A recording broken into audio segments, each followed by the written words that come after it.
Hello, welcome, welcome. Today, I'm doing something that is exciting using homegrown hops. It is not from me though, it is from someone else. Sarah's uncle, my wife Sarah, her uncle lives in Washington State, and he grew his hops for the first time this year. He grew Mount Hood and Cascade. Here they are. 1 ounce of Mount Hood, 1 ounce of Cascade. He dried them, he flaked them all up, ready to go. They smell good.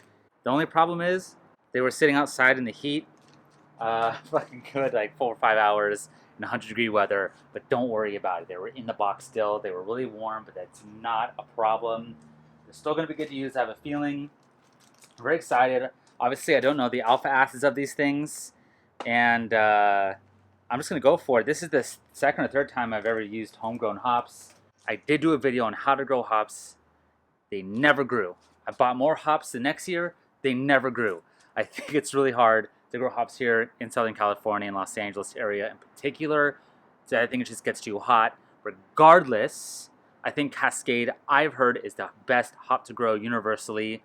And that is the only time I was able to grow hops was Cascade. So next year, I'm going to try that again. I just put the alpha acids is what the generic one was from Beersmith. Whatever it said, I used. I think I'm doing around 30-40 minutes in a boil with Cascade, and then 5 minutes left in the boil with the rest of this Mount Hood. And yeah, it's doing a pale ale, about 50 IBUs, 45 IBUs, somewhere in that range. 1060 starting gravity, simple, easy drinking, little pale ale, and just all 2-row. I did get something that is kind of cool. I am trying out. I doubt I'll notice. Let me show you what it is.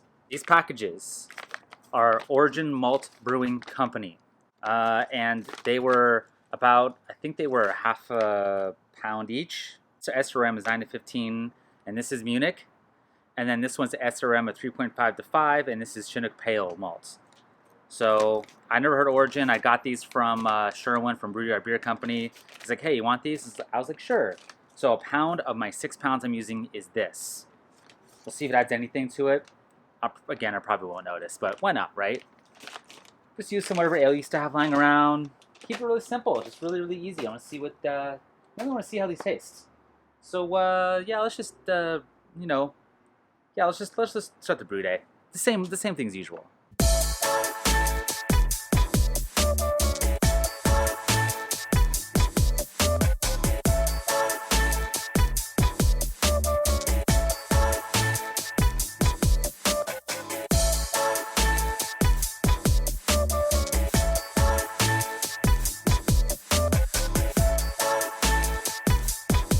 10:51.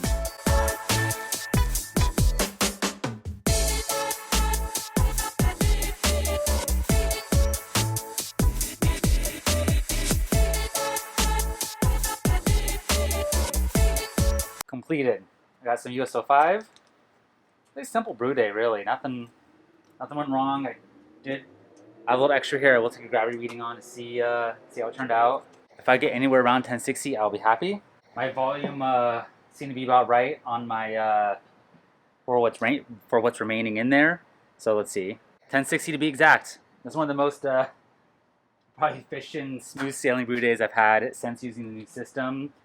And yeah, it wasn't really much to talk about in the first part of this video because it was just I really want to see what these homegrown hops taste like, and I'm very excited to see how it turns out. And let's go to tasting right now. Tasting. I honestly do not remember if I said this in the video. I think I did, or in the earlier clips. I added about, I think it was half an ounce of Petco. I just had it stored just for months in the fridge, and I dry hopped it in the kegged version. And then the regular version just was no dry hop, just, bottled. A little overcarbonated. Someone said to rinse your glasses with Star Sand to get rid of my dirty glassware issues I've been having. So I did, and it actually worked. Look at that. So the kegged one looks a little cloudy still. It's been sitting there for a while too. I'm not sure what that's about. Maybe it's just cold still, and I don't know. Where this one's much clearer, the bottle conditioned one. I do wish it was a little less carbonated. That's kind of unfortunate, but whatever. It's all good.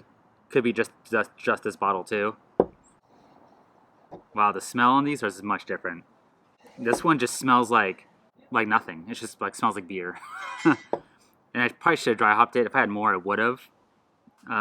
This one, dry hops are much more pronounced. It gives much more of like a fruitiness to it. A little citrus.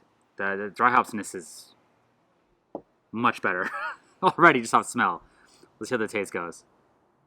It's okay. I wish it was a little brighter. It has a little staleness to it, and that just could be, I don't know, a few factors.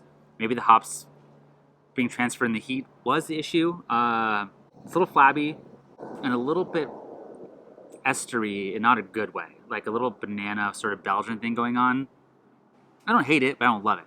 I'm picky too. You know, I've been brewing beer for a while now, so I'm just nitpicking like what a pale ale should taste like. I think if someone else tried this, they'd be like, "Yeah, it tastes like a pretty good pale ale."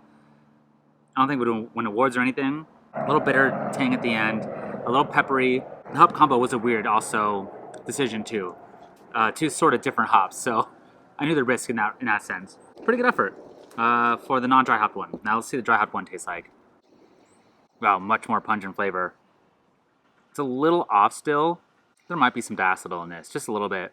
But the hop flavor on that is much pungent, much more pungent. So I don't know why this bottle tastes so off. It tastes like two completely different beers. Two completely different beers. And I can't believe dry hops added that much more flavor and aroma. Not even just aroma. That's way more hop forward. This does have some diacetyl. That's unfortunate. Which is weird, this one doesn't. Oh, what's going on? I'm gonna open up another bottle and see if it's overcarbonated also and see what's going on here. I'm gonna break this down a little bit. I'm also gonna pour more out of the keg and do a whole freshie on this. Oh, let's go to that right now. New pour of the keg. Well, that's much better. I think that was just one bottle was a little off for some reason. Yeah, this is much more brightly carbonated. It's a little darker too looking. And that smells the same. Tastes a little better than the overcarb one. Maybe this has got a little contamination in it. Honestly, it could be what was going on there.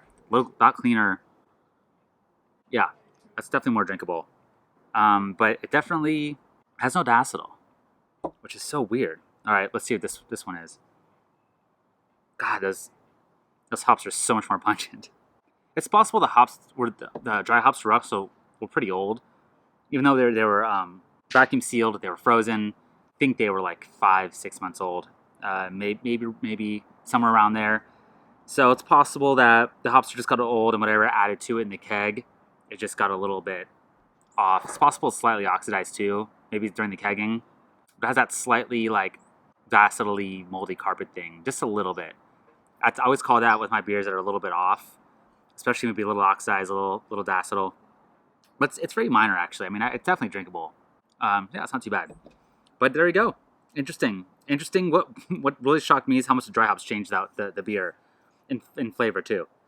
So yeah, pretty good. I like the homegrown hops. It definitely was fun to get, fun to use.